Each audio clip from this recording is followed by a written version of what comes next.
été bouclée, eh bien, l'homme de ma vie m'a lâché.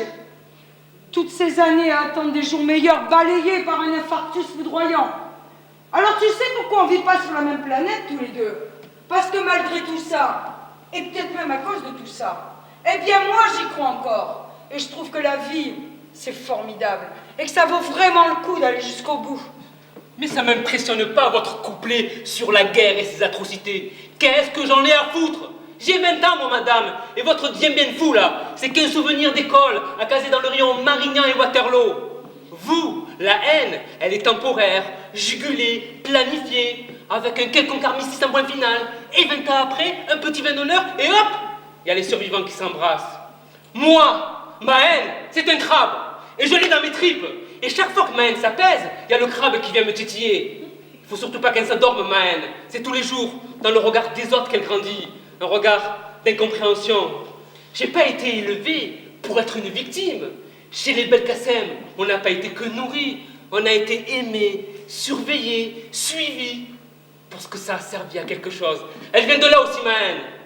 Jusqu'à 11 ans, mon père, c'était tout pour moi. Je l'avais mis sur un piédestal tellement haut que je ne lui apercevais même pas le bout des pieds. De 3 ans en 11 ans, je me suis tapé tous les défilés du 14 juillet ou du 11 novembre. Ah! Qu'est-ce qu'il était fier, le père Belkacem, avec son rejeton par la main et son ruban bleu à la boutonnière. Médaille militaire de première classe, oui madame, de première classe. Et moi, j'étais content, et je relevais la tête, et j'avais envie de crier, c'est moi, je suis son fils. Et puis, un jour, le 11 novembre, avec mon père, on a pris le RER pour rentrer à la maison. Dans les couloirs, mon vieux continuait à fredonner Saint-Brémeuse, la Madelon, tu auras du boudin, enfin, tout boïta, à la con, là. Et moi, j'étais content de le voir heureux. Quand on est monté dans la rame, il y avait beaucoup de monde. Et le père Belkacem gonflait la poitrine, des fois, qu'il y en aurait qui n'avaient pas vu sa médaille militaire. À la station suivante, ils sont montés, 6, avec des rangers et des crânes rasés. Et ça a commencé. Tiens, ça sent le melon. Mais c'est bizarre, mais c'est pourtant pas la saison. Alors, Crouillard, on sort son petit merdeux, on promène son petit chiard. Dis donc, Bougnoul, où tu l'as volé ta médaille militaire? Dans le wagon, personne n'a bronché. Même les hommes qui avaient l'âge de mon père ne voulaient rien savoir et regardaient ailleurs. Lui, le père Belkacem, regardait le bout de ses chaussures en me serrant la main si fort que j'ai cru qu'il allait me casser un os. Et au bout de 5 minutes, une larme de mon père est tombée sur ma tête. Cette goutte d'eau salée, c'était la haine qui entrait en moi. Je le haïssais, lui, d'être sans réaction, de ne rien faire et de laisser les autres casser mon héros en 1000 morceaux. Je le haïssais, lui d'abord, et les autres après. Et depuis, ils sont là, à chaque coin de rue. Avec mon père, on n'en a jamais pu reparler. On n'est jamais pu aller au défilé militaire. Et là, moi, j'ai commencé mes conneries. C'est pourtant pas compliqué, madame, ce que je veux. Je ne veux plus avoir peur. Je veux avoir le droit d'aimer. Avoir une maison, moi aussi. Et des enfants qui n'auront plus honte de mes origines. Ce qu'on voudrait, c'est que je vais mettre à piquer des bagnoles et vendre de la cam. Un arabe normal, quoi. Tel que les gens s'imaginent.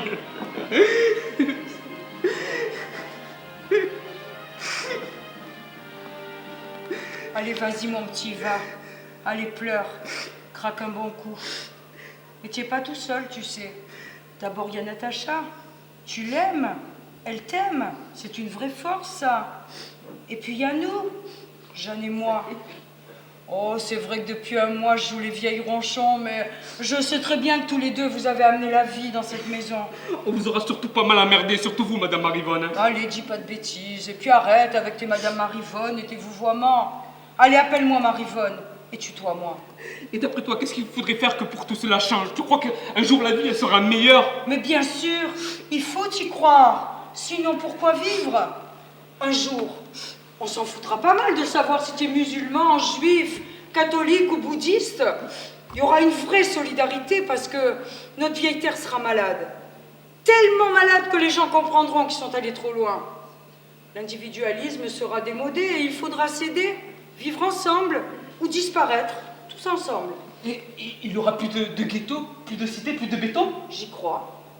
On refera des villages avec des arbres, des fleurs. Au milieu, il y aura une grande place et tout autour de la place, on construira l'église, le temple. La mosquée, la synagogue? Oui, oui. Et puis tiens, au milieu de la place, il y aura un grand café avec une terrasse. Et à la sortie des différents offices, eh bien, tout le monde se réunira pour prendre un pot ensemble. Ah oui, oui, j'aime bien ça. Et les Youyou des Fatma sera accompagné par les cymbales des bosses. Et il n'y aura plus de baston, plus jamais. Ah ça oui, tu vois, ça c'est original. Et puis, tu pourras même laisser ta voiture ouverte. Plus personne te piquera ton autoradio. Mais y va, t'as vu comme t'es, on te donne ça et tu prends ça. Tu as raison, va. Allez, ferme la voiture, va, c'est plus prudent. Mais qu'est-ce qu'on va bien pouvoir faire de toi, dis-moi, hein? Mais qu'est-ce qu'il y a dans cette tête, hein? Mais qu'est-ce qu'il y a dans